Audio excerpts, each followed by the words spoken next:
Bom, primeiramente, boa tarde a todos que estão escutando a gente pelo YouTube, estão assistindo a gente pelo YouTube, né? E meu nome é Gabriel Risse, eu trabalho como System Engineer na Fortinet, numa divisão específica de wireless, né? A Fortinet, nativamente ali, o DNA é uma empresa de segurança, mas há mais ou menos 3 anos ela criou uma divisão específica de rede Wi-Fi, e não só eu, mas outras pessoas também fazem parte desse time. Mas a ideia aqui também não é falar nada especificamente de Fortinet, e sim de experiências que eu venho tendo dentro da empresa e também compartilhar algumas experiências de projetos e de campo mesmo, envolvendo Wi-Fi e 5G. Mais especificamente Wi-Fi 6, né, que é a nova onda do momento quando se fala em rede de Wi-Fi. Bom, deixa eu passar aqui. Eu montei uma agenda, depois a gente vai abrir para perguntas e respostas, fiquem à vontade, mas aqui é um condensado de algumas dúvidas que clientes mesmo nos trouxeram durante conversas, tanto no processo de pré-venda, no processo de desenho de tecnologia, de solução, do que utilizar, dúvidas que o próprio mercado vai gerando na cabeça dos clientes e aí fica uma confusão se ele vai para uma tecnologia, se ele espera outra tecnologia, fica aquela coisa e no final acaba só o cliente não tendo a solução que ele está buscando. Mas o nosso, basicamente, fala um pouco dessa batalha de 5G e Wi-Fi 6, né, essa coisa que foi criada de uma maneira equivocada, e comentar um pouquinho do ponto de vista de estrutura de 5G, o que é o 5G, né? Quais são, por exemplo, o que se promete no 5G e qual a estrutura que ela tem para cumprir essas promessas. E no final mostrar ali a questão, como o Wi-Fi 6 pode ajudar o 5G e como o 5G pode pode ajudar o Wi-Fi 6 e que elas duas em conjunto, né, essas duas tecnologias em conjunto, é o que o cliente tem que buscar e não necessariamente uma ou outra.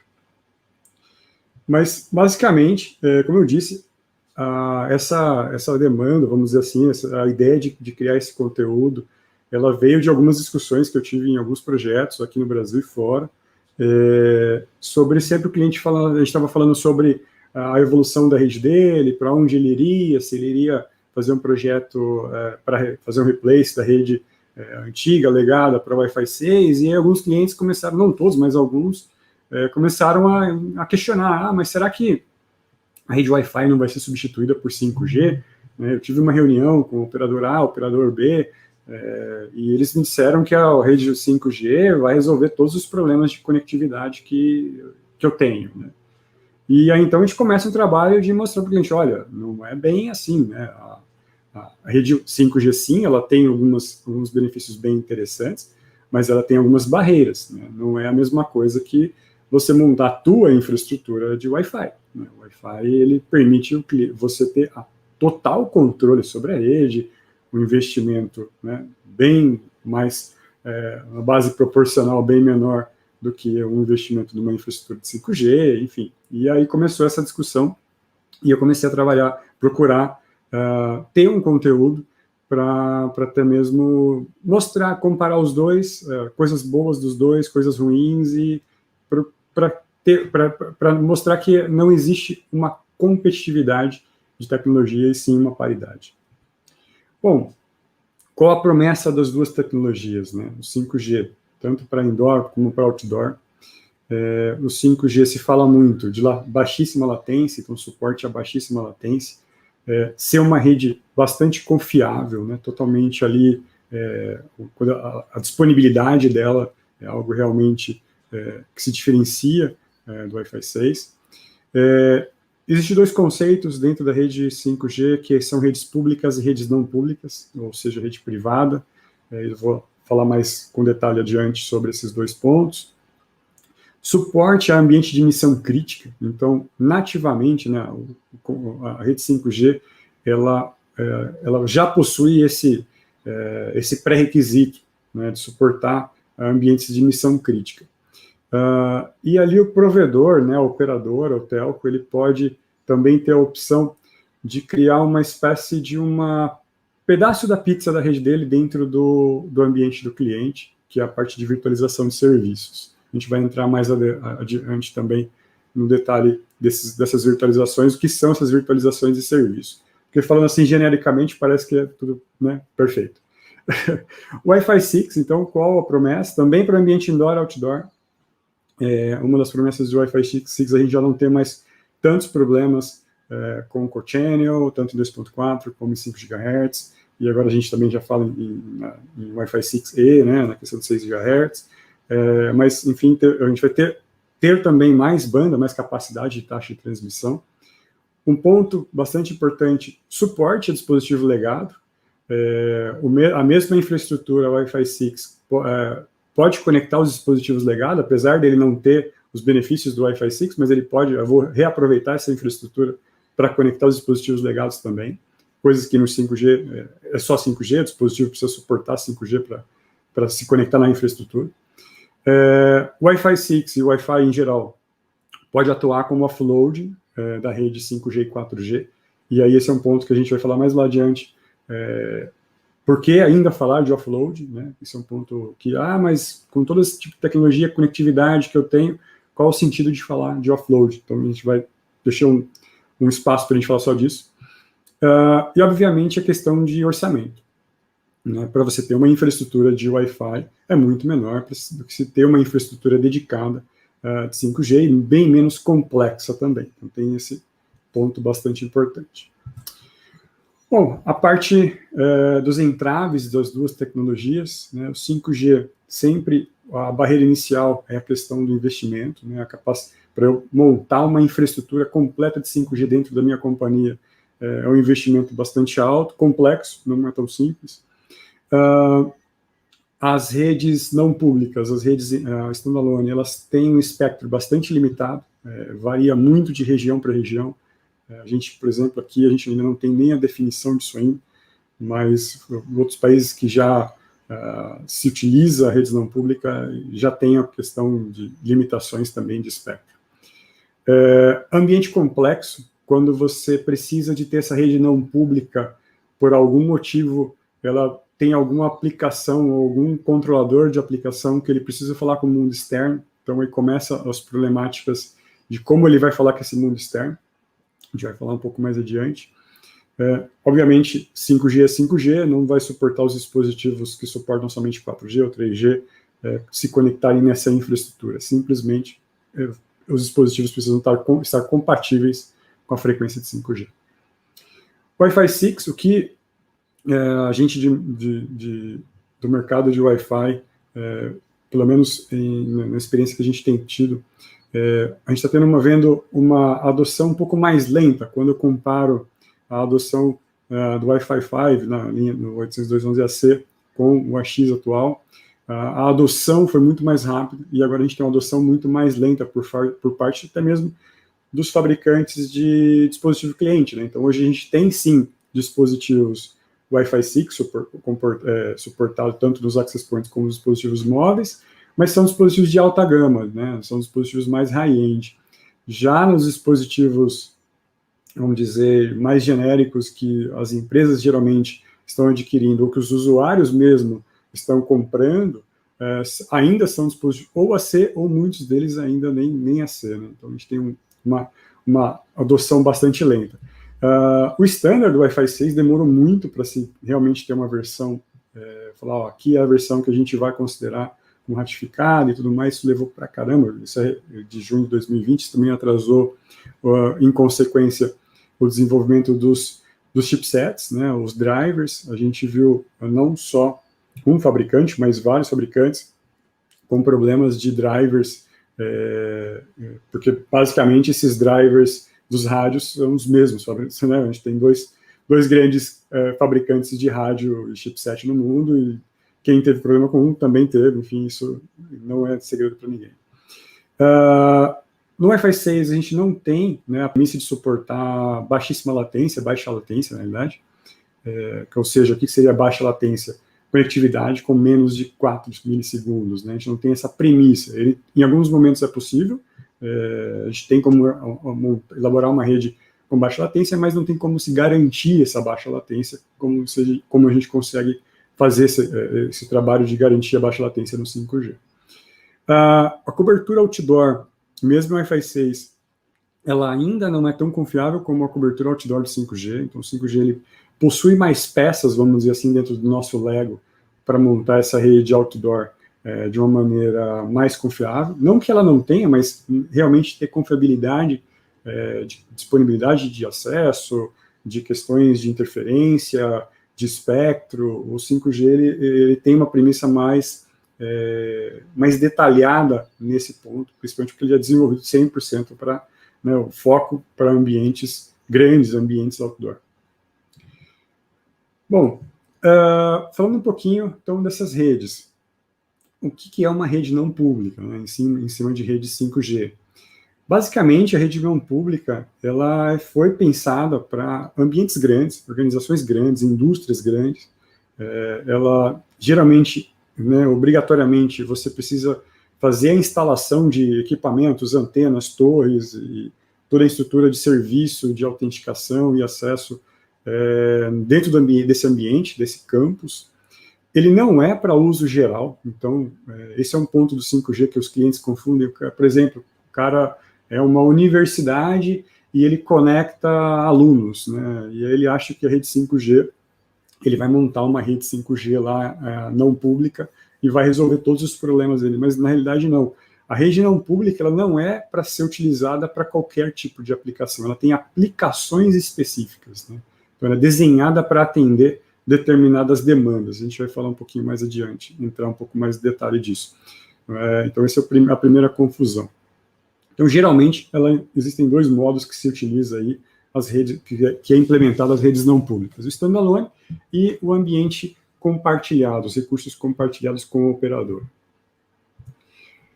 Aqui é um exemplo de ambiente standalone. Então, eu tenho uma infraestrutura de conectividade, de antenas, de serviços de 5G totalmente apartada do ambiente público. Então, essa rede está isolada, ela está para atender, por exemplo, máquinas, ambiente hospitalar, equipamentos de emergência. Ela está desenhada para atender um determinado tipo para resolver um determinado tipo de problema. Ela não está desenhada para atender todo tipo de solução. Quais são os benefícios dessa rede, né? Basicamente, você tem total controle sobre qualidade de serviço, a autonomia da rede, o isolamento. Então, pensando em fábricas, onde eu tenho máquinas, uso massivo de máquinas, é importante estar isolado e, obviamente, é importante estar seguro. Esse é um ponto que se bate bastante quando se fala em conectividade de ambiente não público. A continuidade de serviço, ela começa a ser vamos dizer, uma dor de cabeça, porque se você tem uma infraestrutura dedicada para você, totalmente desenvolvida para esse cenário, a continuidade tem que ser propriamente tua, né? A responsabilidade por fazer a gestão, a gerência, a manutenção dessa rede acaba sendo do cliente ou do parceiro que ele buscar para fazer essa manutenção, para manter essa rede. A barreira de entrada é quando você tem que conectar essa rede com o mundo externo. Então, sempre se tem ali algum tipo de barreira, por exemplo, barreiras até mesmo físicas. Às vezes esse ambiente fabril, a gente vai ver hoje no final do dia a questão de Wi-Fi, de conectividade no ambiente de minério, né, de Minas. Isso pode, às vezes, a distância que esse ambiente está lá montado, você não tem conectividade nem por rádio, nem por fibra, então ele fica totalmente isolado. Então, às vezes, o ambiente físico ele é tão extremo que ele complica a questão da integração com o ambiente externo. Tá? Mas em alguns cenários onde é possível, onde eu tenho como chegar com algum tipo de conectividade, os protocolos também utilizados nesse ambiente fabril, eles são diferentes dos protocolos que a gente comumente conhece, e geralmente você vai precisar de um equipamento para fazer a conversão desses protocolos para TCP/IP, para sair por um firewall, para então sair por uma regra de NAT, para ele chegar até um determinado serviço. Então, às vezes, essa infraestrutura é um pouco mais complexa do que a gente está acostumado no dia a dia.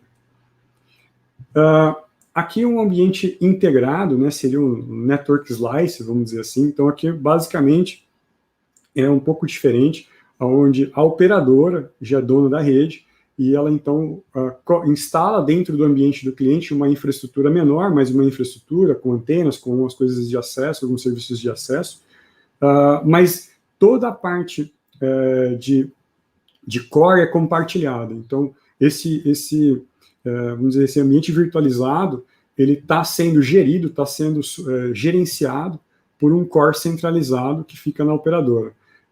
Aqui a gente entra em alguns probleminhas da questão de qualidade de serviço, que talvez é mais restrito a capacidade de qualidade de serviço, dependendo do que o cliente vai precisar. A autonomia também, porque ela está compartilhada, então não é todo tipo de alteração e todo tipo de configuração que ele vai poder fazer, ou até mesmo instalar um novo equipamento on the fly, ou seja, tem equipamento aqui, vou instalar e tal. Não, ele vai ter que acionar a operadora vai ter que provisionar esse equipamento, vai ser compatível com a rede, uma série de coisas, então a autonomia deixa de ser algo tão facilitado. O isolamento, ok, isso não tem nenhum problema.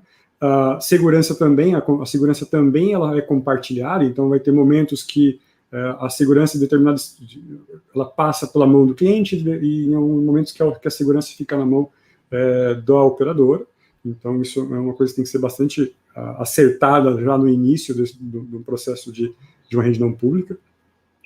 A continuidade de serviço acaba ficando mais fácil, porque você tem alguém já responsável por aquela infraestrutura 24/7, e geralmente essa infraestrutura é a mesma que ele tem para si próprio, então não tem sentido ele manter algo ruim ali, ele vai manter uma qualidade de serviço, de trabalho, de disponibilidade bastante alta. A gerência, como eu disse, a gerência é compartilhada, então talvez entre aquelas situações até onde eu tenho acesso, até onde eu posso ter acesso. E aí eu não tenho a questão de barreiras de entrada, porque como essa rede já está dentro da operadora, ela já está sendo gerenciada por um core, para ela ter conectividade para o ambiente externo, fica mais simplificado, porque possivelmente o tráfego está saindo por esse core, e aí ele é só questão realmente de permissões de acesso, rotas, é uma coisa mais de planejamento do que limitações de topologia. Bom, falando um pouquinho de perspectiva, e aí falando um pouquinho mais do nosso mundo de RF, aqui um comparativo desde a rede 2G até a 5G. Então, começando lá em 93, com a primeira geração em cima de GSM, a segunda geração 3G em 2001 com CDMA, a 4G também em cima de CDMA, mas já utilizando o LTE, em alguns casos o WiMAX, como método de transmissão, e a 5G. Né? 5G, em 2018, ele utiliza a modulação FDM e BDMA, suporta, né, para a gente, né, o ambiente de Wi-Fi já é bastante comum a questão do MIMO, mas as antenas já suportam MIMO, e as ondas curtas, né, a gente vai falar um pouquinho dessa questão das ondas. Quando a gente vê as propagandas e os operadoras falando de 5G, eles, obviamente, o que vende conectividade é falar de capacidade de transmissão. Né? Eles fazem uma mistura, nossa, você pode chegar até 10 GB, até 20 GB de transmissão numa rede 5G. Ok, mas eles não explicam quais são as circunstâncias, né? Quais são os pré-requisitos para essa rede poder realmente chegar nessa capacidade. Outro ponto também é que se mistura bastante a questão da cobertura. Então, a rede 5G tem uma capacidade de cobertura por poder virtualizar mais as minhas células e eu posso ter mais infraestrutura e tal, isso eu não vou ter tanto limite de backbone e tal, ok, mas quanto mais cobertura, menos performance de transmissão. Então, isso, para nós que é do mundo de Wi-Fi, está até acostumado com isso, mas para os clientes que às vezes compram uma ideia formatada, a hora que vai implantar, começa a ter ali as vírgulas, né? Bom, depois a gente vai entrar em mais detalhes de tamanho de largura de banda, mas varia para caramba, então, assim, é uma evolução realmente do ponto de vista de infraestrutura, de tecnologia, de formato de radiofrequência, realmente um avanço muito grande, mas tem coisas também que só são novas implementações e também se precisa seguir alguns pré-recs para que realmente possa entregar a capacidade que é prometida.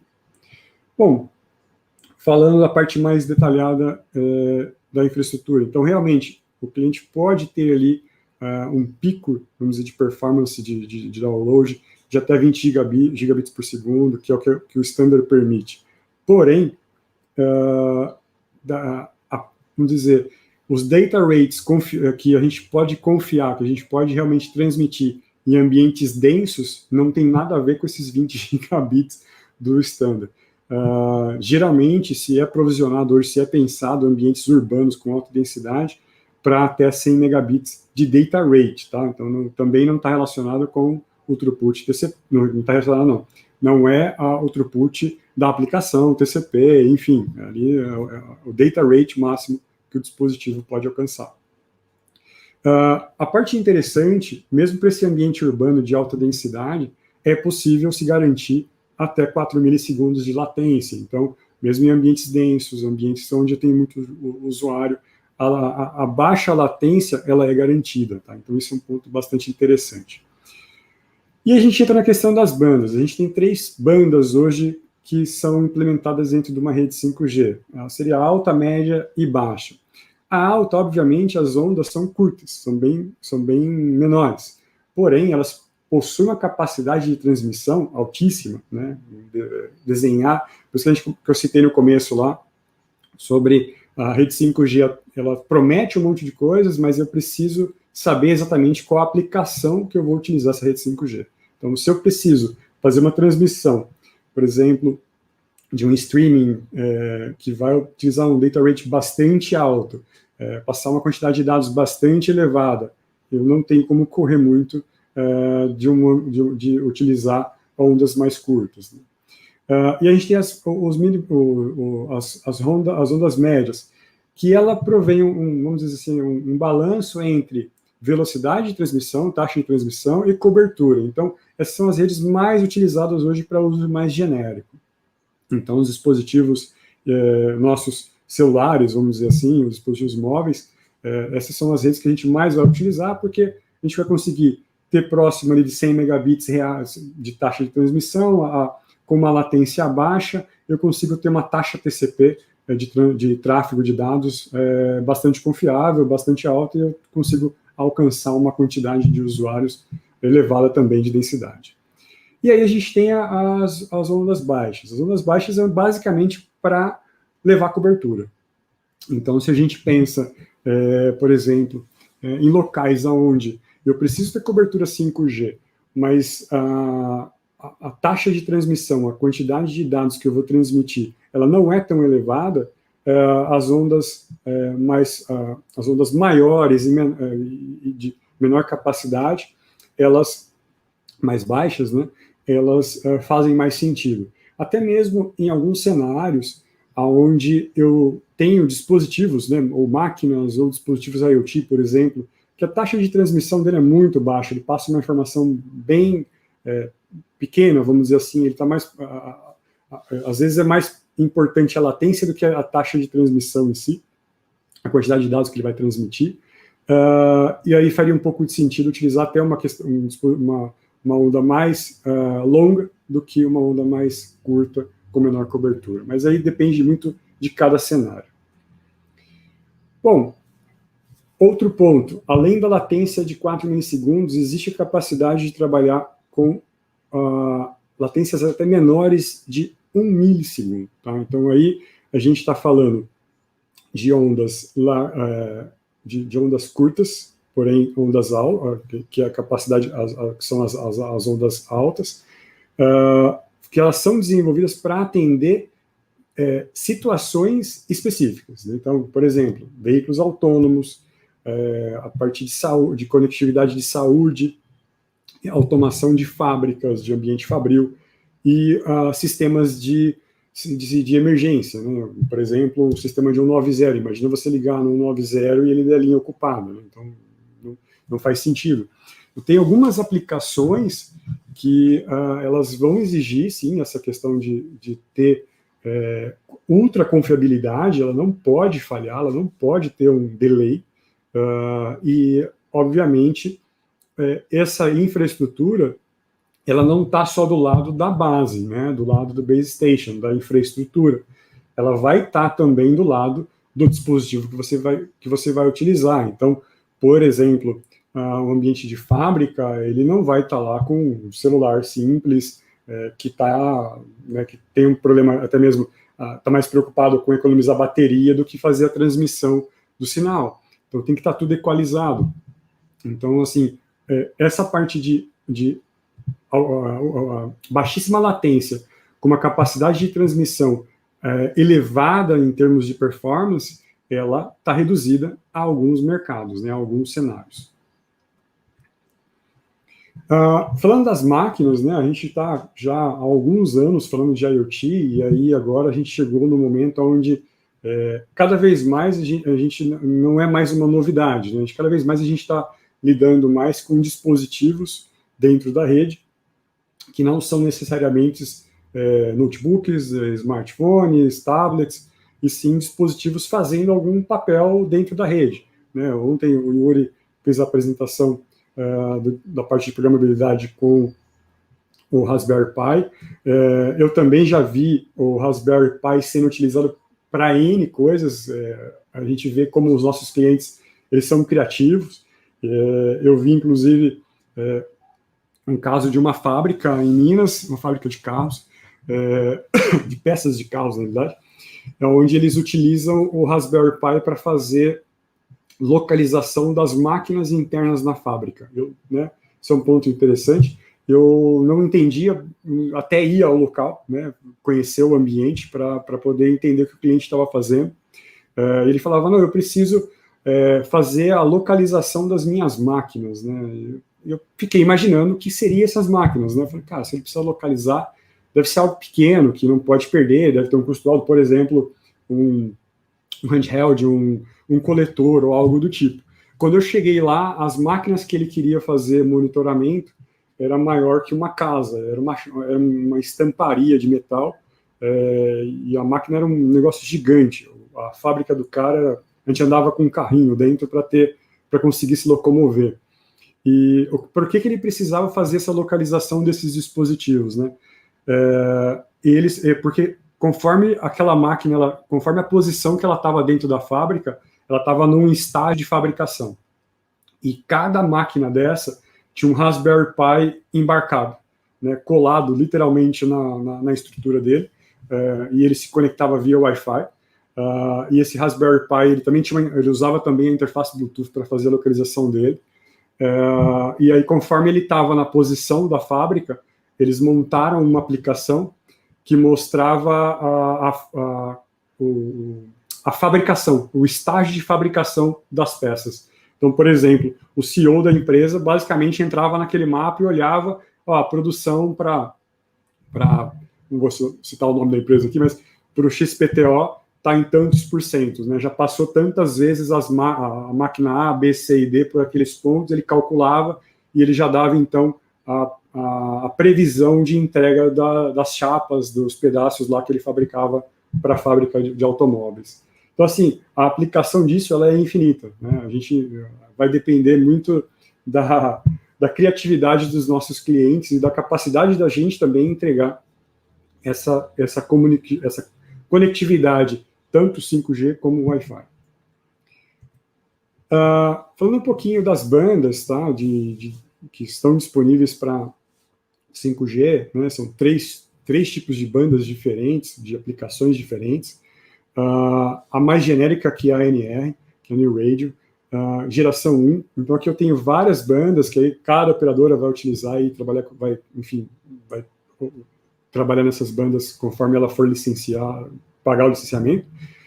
Mas o interessante do 5G é que ele faz o uplink por uma frequência e o downlink por outra. E até mesmo o método duplex que ele utiliza pode variar. Então, tem método duplex baseado em frequência, tem método duplex baseado em tempo, então isso varia também a performance que ele vai utilizar e até mesmo o tipo de dispositivo. O dispositivo da ponta precisa suportar todos, né? Então não é tão simples assim, mas e é por isso também que ele consegue garantir a baixa latência, porque ele está mandando para uma frequência, recebendo numa outra frequência. Ele está utilizando a capacidade do MIMO real mesmo. Então ele está separando, não está usando MIMO só que em canais iguais. Ele está usando MIMO em canais diferentes.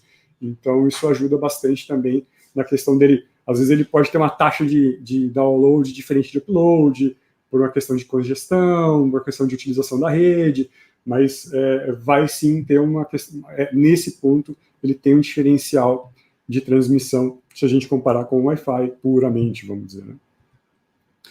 As redes millimiter, né? As millimiter são as redes de alta capacidade e ondas curtas. Né?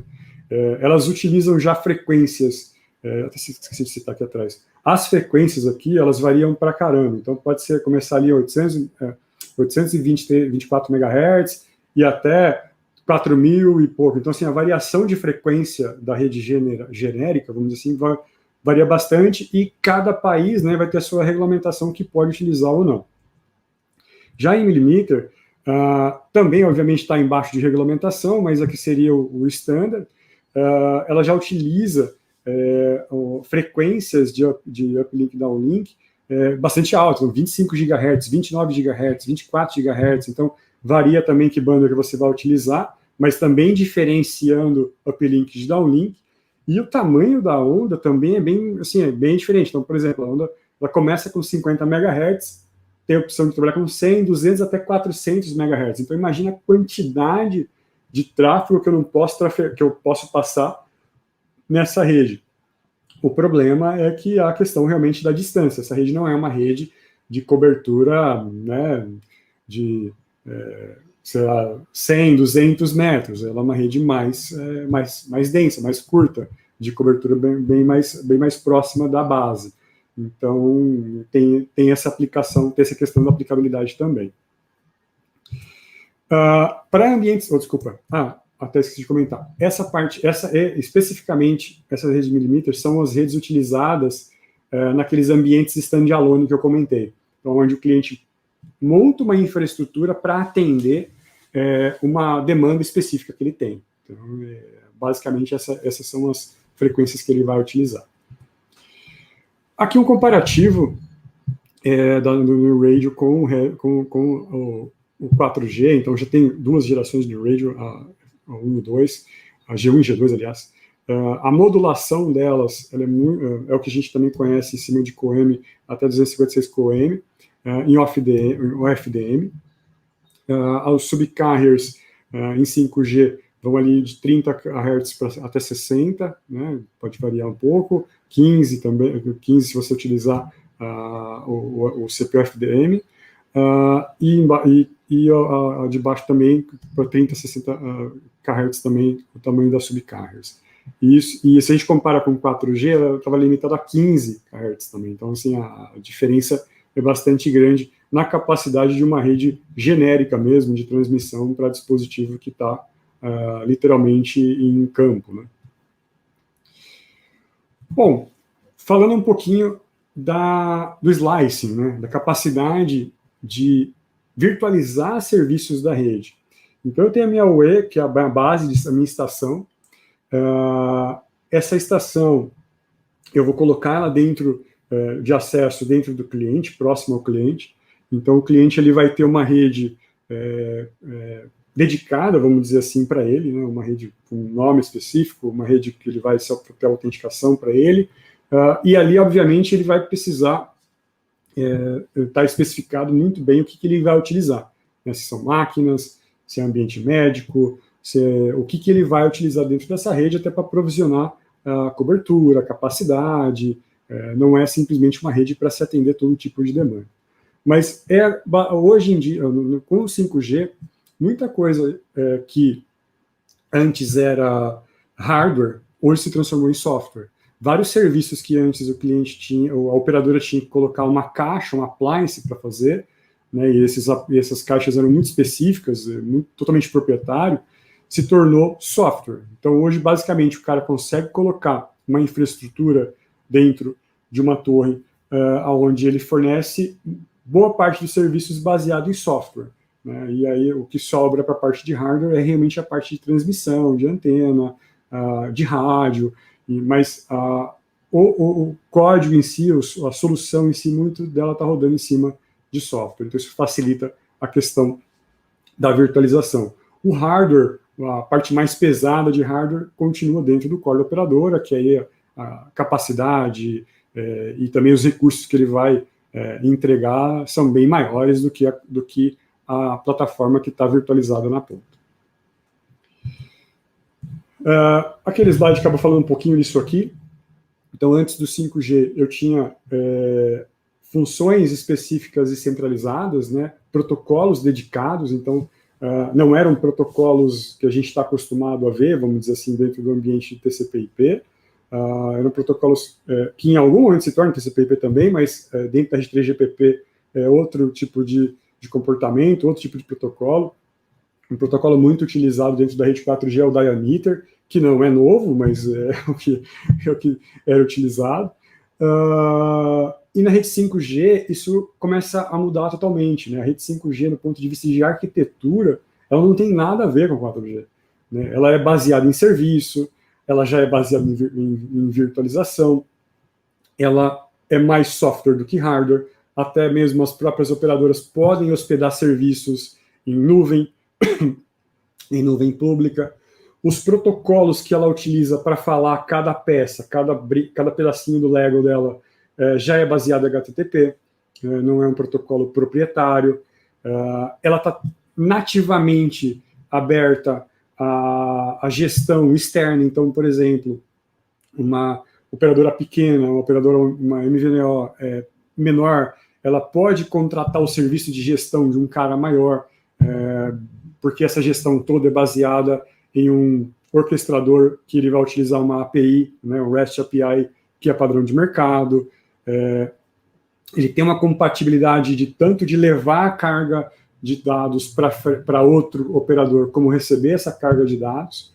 Então, assim, ficou tudo muito mais dentro de um standard, apesar de que esse standard, essa padronização, ela ainda está acontecendo, ela não está 100% definida. Existem algumas coisas que ainda vão acontecer ao longo dessas implementações. Aqui só um comparativo, tá? Eu também não saberia, não sou um profundo conhecedor da parte do core das operadoras, mas aqui só um comparativo dos serviços de 4G com os serviços de 5G. Então, assim, mudou total, até o serviço que é responsável por fazer a autenticação mudou, o serviço que é responsável por fazer a parte de iniciação de sessão mudou, a forma que ele é feito, a integração com o mundo externo, né, o CGNAT, a parte de segurança, tudo isso foi alterado também. Então, assim, os componentes são outros. E um ponto importante, que é esse próximo tópico, é a questão do roaming. O roaming em 5G, imagina o seguinte, eu tenho agora, voltando um pouquinho, no 4G eu tinha uma antena, um rádio emitindo sinal. Beleza, estou conectado naquela antena, naquele rádio. O core que está me autenticando, o core que está me liberando serviço, eu estou lá na operadora. Então, quando acontecia o roaming na antena, era basicamente o que a gente está acostumado no access point também, um roaming de um access point para o outro. Né? Eu tenho só a parte de rádio, o controlador está olhando aquilo ali, saiu do access point A para o access point B. No passado em 4G, saiu da torre A para a torre B. Beleza. Já em 5G, a coisa muda de figura. Porque eu tenho serviço na ponta. Então, eu tenho que processar o serviço da torre A para a torre B. E esse processamento desse serviço é API puro. Né? É uma conversa de API baseada em HTTP2, aliás, e ela é totalmente API entre um ponto e outro. O que acontece de problema nesse caso? Na realidade, não é bem um problema, é uma brecha. Eu tenho que garantir segurança.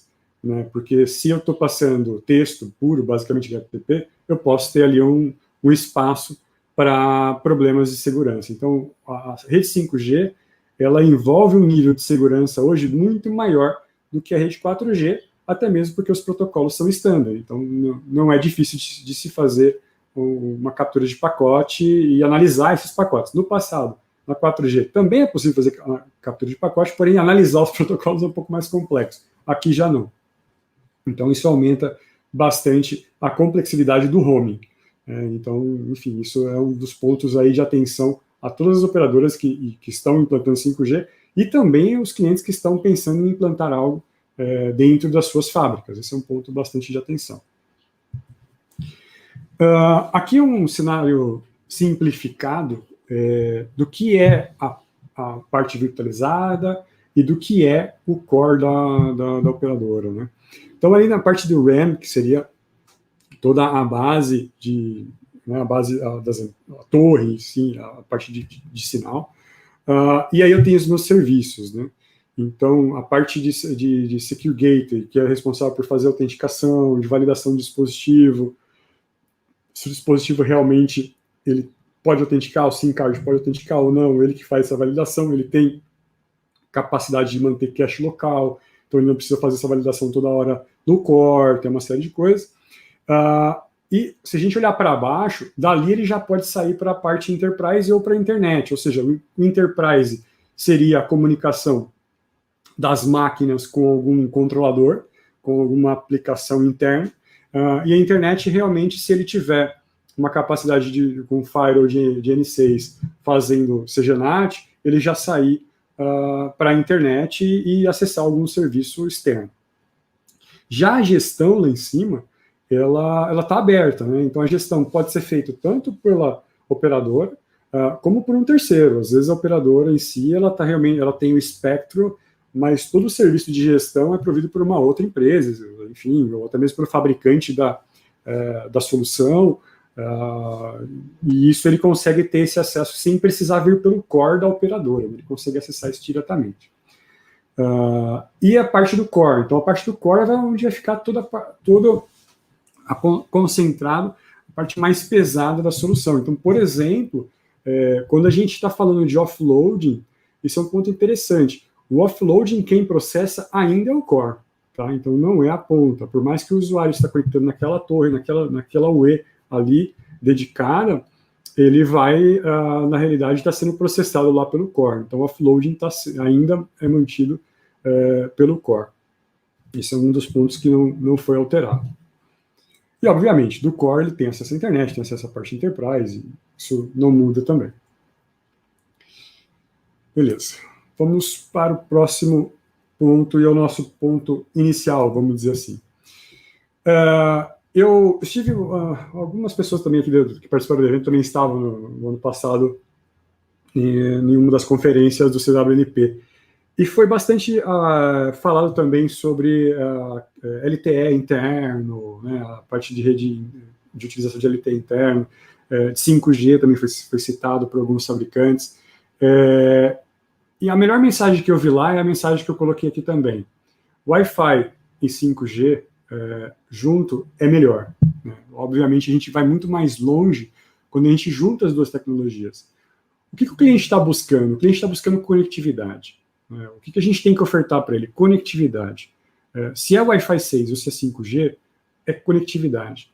Obviamente, a gente tem que juntar, né, nós que participamos aí da parte de desenvolvimento, às vezes, das arquiteturas desses projetos, pensar no budget que o cliente possui, nos pré-requisitos que ele possui, no que ele tem hoje também, né, que é bastante importante, o que ele tem de legado, e aí definir qual a melhor estratégia. Vou fazer um mix entre 5G e Wi-Fi 6, vou partir só para Wi-Fi 6 porque eu não tenho uma necessidade de missão crítica, ou que ele entende de missão crítica dá para ser atendido com Wi-Fi ou não, né? Não, a missão crítica dele realmente envolve vidas humanas, envolve queda de serviços que não podem parar em nenhum momento porque o impacto é muito alto. Então aí sim eu preciso ter uma tecnologia que me garanta essa questão da disponibilidade, da confiabilidade. Então aí juntar os dois mundos, eu acredito que é a melhor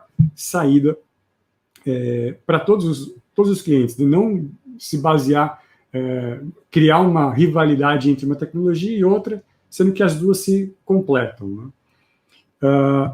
E aqui, voltando à questão do offloading, possivelmente vocês também já devem ter escutado isso. O offload não é novo, né? Eu venho trabalhando com offload, trabalho com Wi-Fi há possivelmente quase 10 anos, e desde sempre a gente fala de offload, desde sempre a gente encara projetos de offload nas operadoras. Mas eu tenho um gráfico mais adiante que traz um panorama legal sobre offloading. Eu vou falar um pouquinho aqui, depois a gente segue para lá. Bom, o offloading hoje, se a gente parar para pensar, ele nada mais é que também mais uma alternativa de roaming. Lá no roaming lá do 5G ele está trocando de antena, é uma outra situação, mas aqui no offloading ele entra um pouquinho na dor de cabeça do roaming por causa da segurança. Então, primeira coisa, o offloading precisa estar seguro, obviamente. Ele do conceito de telco, ele é chamado de untrusted, né?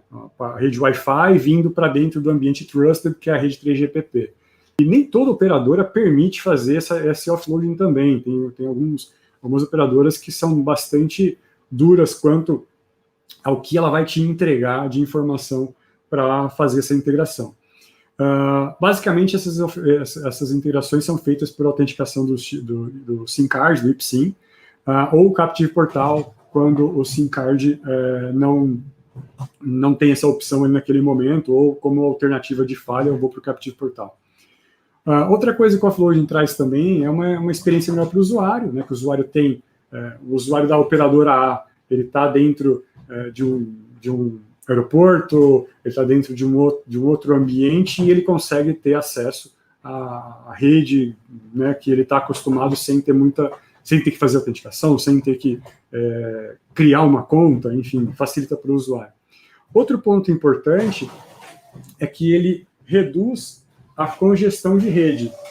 Então, o que acontece hoje em alguns cenários, principalmente nas nossas regiões aqui mais próximas, operadoras na nossa região.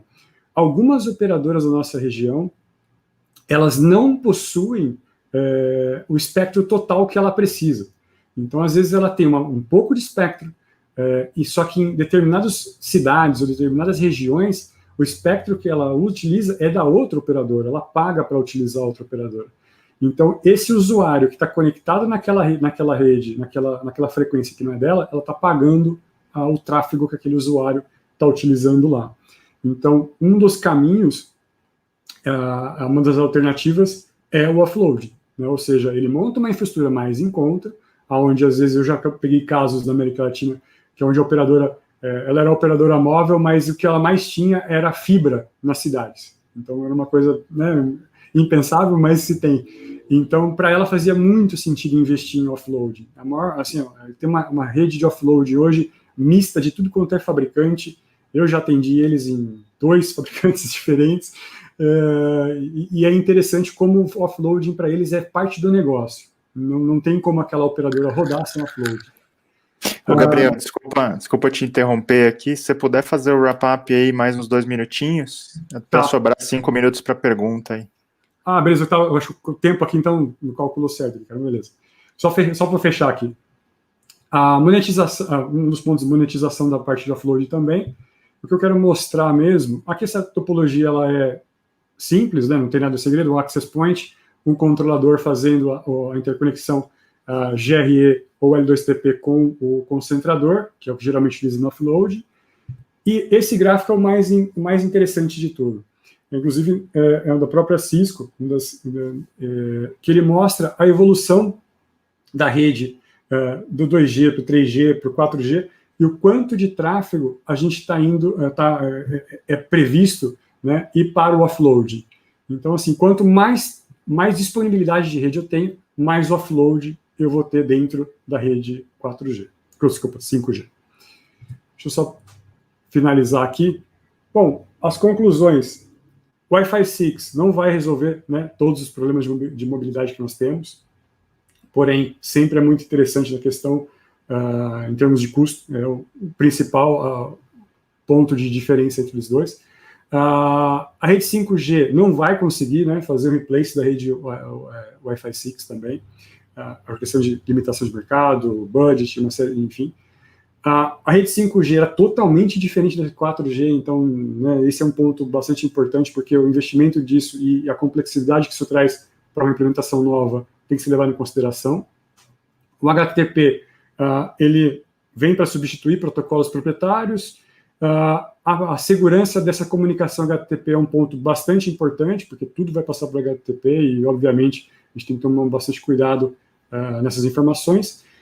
E a padronização do 5G, ela ainda está acontecendo. Tá? Então, isso a gente tem que...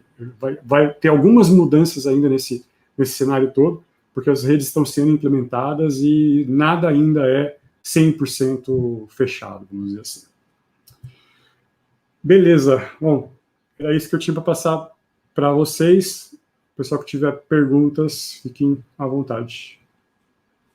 Maravilha, Gabriel, obrigado. A gente teve algumas perguntas, sim, aqui no YouTube. Eu vou colocar para a gente tentar responder nos minutinhos finais aqui. Então, tem uma pergunta do Bruno, perguntando sobre se usar o 4G, 5G em locais abertos, livres, remotos, aí, se é mais vantajoso do que o Wi-Fi. E ele colocou também a questão de satélite, né? Poderia substituir tecnologia de satélite. Cara, a primeira parte do satélite substituir tecnicamente possível, porém a questão do satélite é onde ele chega, né? A estrutura que você consegue chegar, aonde você chega com o satélite, você precisa de uma base simplificada, a única coisa é a latência realmente para subida. Mas tecnicamente é possível, aí vai depender das operadoras espalharem aí suas UEs para todos os lados. Eu não vejo, eu trabalho muito mais tempo com Wi-Fi do que com 5G. Eu não vejo o 5G substituindo o Wi-Fi. Eu vejo os dois caminhando em conjunto. Inclusive, nos projetos que a gente tem trabalhado já nas operadoras, uma coisa que a Fortinet tem feito é trabalhando muitas operadoras nessa linha, realmente mostrando as duas coisas. Olha, beleza, você está fazendo um projeto de implantação da rede 5G. Porém, o que você está pensando para chegar com um acesso mais barato? Porque as operadoras também sentem essa dificuldade de investimento em cima somente de 5G. Não vejo essa vantagem total. Não, legal. Aí teve uma pergunta do Marcelo aqui, não ficou muito clara, mas como ficam as certificações junto à Anatel? Também necessita renovações anuais em uma rede privada? É que os equipamentos de rede privada... os equipamentos de rede privada vão sim precisar de homologação da Anatel. Ainda assim, a gente não tem essa definição, porque até o Wi-Fi 6, ou 6E, na verdade, também a gente não tinha definição, até ontem a gente foi sabendo que agora tem a definição. Mas vai sim, a gente vai ficar, em algum momento vai ficar sabendo o que a Anatel vai definir sobre esses equipamentos. Até teve um caso, se eu não me engano, foi de 60 GHz também, que não tinha nem como fazer ainda a certificação, mas enfim, isso é coisas dos nossos controladores aí. Legal. Na hora que você estava falando um pouco de baixa latência, o Diego fez essa pergunta de como é feita a garantia de baixa latência. Depois você até acabou falando do FDD, né? Sim. Se você quer complementar. A baixa latência, o próprio não é somente software, né? Os dois hardwares, pensando dos dois lados, tanto o cliente como a base, eles trabalham da mesma forma. Então, a transmissão é feita por uma frequência e a recepção é feita por outra frequência. Então, isso ele consegue usar, vamos dizer, o MIMO da maneira correta. Né? Ele está usando o stream para fazer a transmissão é uma coisa, o que ele está fazendo a recepção é outra coisa. Então, nisso ele consegue garantir latência melhor que no caso do Wi-Fi. Legal. E aí, acho que tinha uma pergunta do Roger aqui, acho que foi no contexto da sua apresentação. Redes 5G privadas poderiam ser melhor que o Wi-Fi em ambientes de armazéns, por exemplo, ou portos devido à questão de infra e de latência? Acho que você respondeu bastante durante, né? Mas se quiser fazer algum comentário. Armazéns, talvez não, pelo custo, mas portos sim. Portos, dependendo do tamanho e dependendo do que vai ser implantado, portos tem várias situações, mas imaginando a parte mecânica do porto, a parte de máquinas, eu acho que aí sim teria um benefício interessante. pela questão de confiabilidade, mas latência e tal. A cobertura até dá para, no Wi-Fi a gente consegue fazer cobertura. A questão aí vai ser realmente depois comparar, por exemplo, o preço de um projeto com Wi-Fi e o preço de um projeto do cliente partindo por uma rede não pública. Mas sempre lembra que não pública, o cliente tem que especificar muito o que ele vai usar. Não é simplesmente, hoje eu tenho essas máquinas aqui, vou conectar. Amanhã ele compra outra e fala assim, agora eu vou conectar essas. Não foi pensado nisso, pode ter um problema ali. Não, maravilha, maravilha. Acho que eram essas perguntas aqui no contexto da apresentação. Tiveram outros comentários aqui. Aí depois, se até quiser dar uma olhadinha no YouTube também, fazer algum comentário lá, mas acho que eram essas que eram as mais pertinentes aí. Beleza. Então, se não tem outras perguntas, te agradeço bastante aí, Gabriel. Obrigado pela apresentação. Parabéns. E vamos seguir aqui. Algum comentário final do seu lado? Só agradecer a oportunidade de vocês, o convite da apresentação. O pessoal que quiser me mandar alguma pergunta no e-mail, no começo da apresentação tem meu e-mail, fica à vontade. Estou aberto e eu vou dar uma olhada depois das perguntas também do YouTube lá, a gente vai se falando. Maravilha, Gabriel, obrigado. Obrigadão, valeu.